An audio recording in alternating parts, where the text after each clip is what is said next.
Good morning. How is everybody today? I would like to thank all of you for inviting me to say a few words today at the 50th anniversary of Monticello Independence Day celebration. I would like to congratulate all of you who will soon become the newest U.S. citizen. When I first heard the list of important global leaders who have spoken at this magnificent event, like President Bush, Colin Powell, Madeleine Albright, I was very intimidated. They are all inspired leaders, but frankly, none of them was very good on balance beam. Then, when I heard that I would be the first athlete to ever speak on this important and inspiring day, I thought, well, it's about time. After researching the life of Thomas Jefferson, I found a couple of things that we had in common. For one, he admired balance. Second, he professed the virtues of health and fitness. With regard to balance, one of Jefferson's most lasting reforms as a legislator was to introduce a workable balance of powers into the structure of the U.S. government. With regard to health and fitness, Jefferson wrote, "Give about 2 hours every day to exercise, for health must not be sacrificed to learning. A strong body makes the mind strong."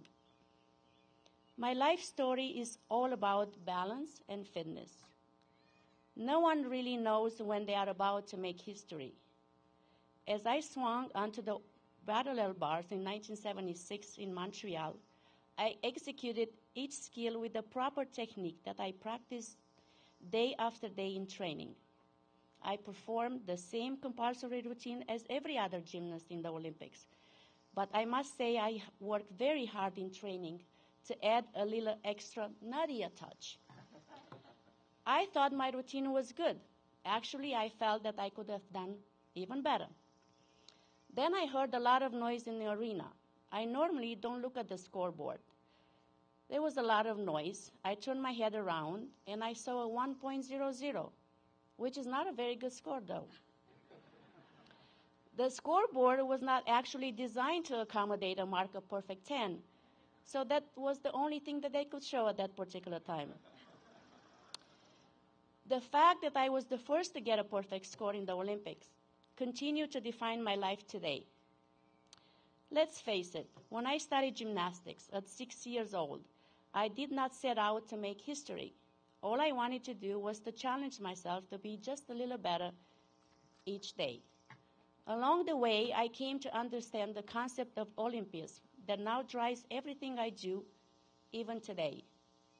The founder of modern Olympics, Pierre de Coubertin, once said, "Olympism is not a system, it's a state of mind."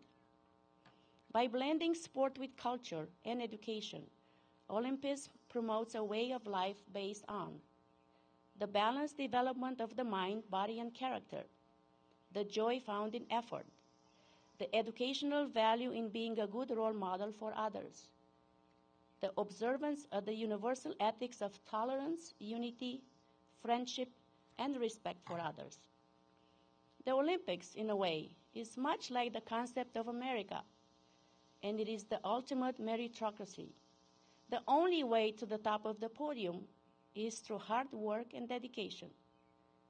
Jefferson once said, "The interest of a nation, when well understood, will be found to coincide with their moral duties. Among these, it is an important way to cultivate habits of peace and friendship with our neighbors." So I'm confident that Thomas Jefferson would have loved the Olympic Games, the Paralympic Games, and one of my favorite, the Special Olympics. I've been a proud volunteer for Special Olympics since I first arrived in the States, over 20 years ago. After my success in 1976 in Montreal, I was interviewed all over the world about every topic you can think of. I'll never forget one time a reporter asked me what I wanted to do now. With everyone expecting me to say something profound, all I said was, "I want to go back to Romania." Of course, if I had grown up in America, I probably would have said, I want to go to Disneyland. Some of you may remember me from 1976 games. I was a little girl with a brunette ponytail flipping around on the beam and uneven bars.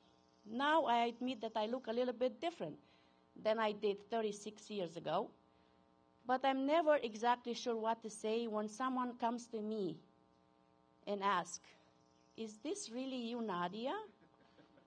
You used to be so cute when you were 14.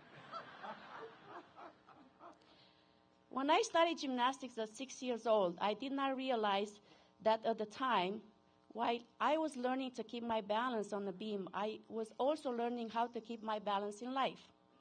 My training in gymnastics gave me the foundation from which I learned the most important tools with which to succeed in life. Many people think that if you win the Olympics, you automatically become rich, but fame and fortune do not necessarily go hand in hand. The lesson that I have learned through the Olympics are much more valuable than any material rewards I could ever receive. Like many of you, I always wanted to come to America, the land of opportunity.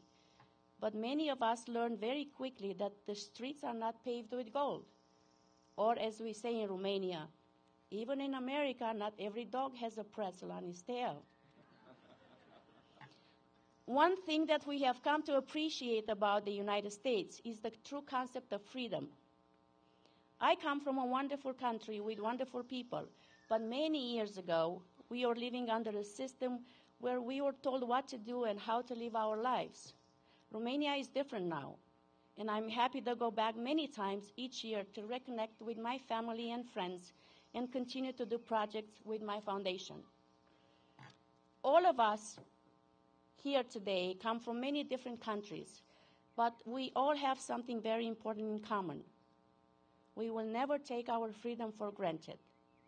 In America, we all have the opportunity to write our own story. Do you think that when I was 6 years old, doing cartwheels on the playground of my hometown of Onești, that I could have imagined that I would be standing here today as an Olympic champion, a U.S. citizen, married to Bart Connor, who is also an Olympic champion, and living in Oklahoma?